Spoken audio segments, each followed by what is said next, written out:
Good day. So karon kay naghimo ta sa ato trabaho. Karon nagunting ko karon sa ako calling card. May karon ako calling card. Mo ni ang ako services air conditioning. So diba nagtopic naman ta atong mga buhatonon unsay mga kuan sa karon sa day 3 nato guys sa vlog nato is kailangan is ato i-sustain ato marketing na to, perminti na to na ang marketing, Facebook, offline, mo na yung pinaka-importante para makakreate ta og sales.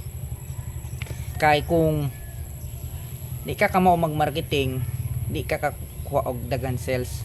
Para na aircon services, para daghan ang magpa-booking, dagaman na ninyo, kailangan mo create ka og pre ani pakita na ko ninyo. Kani calling card. Kani ako ni siya gigunting. Nya mo ni siya ang iha output. Mo ni o kani. Gigunting na nako siya. So para at least makakuanta kanang maka-market jud dag sakto. O tapulan ka di ka kuan siguro. Depende sa tao. Depende sa sitwasyon. Pinaka-importante kung mag-market ka kay kuan ka down to earth ka. Di ka maghinambog. Ayaw tamaka ang uban ng serbisyo nimo ay tamaka pud ang uban ng mga kauban nimo. Pinaka-importante i-appreciate nimo tanan butang.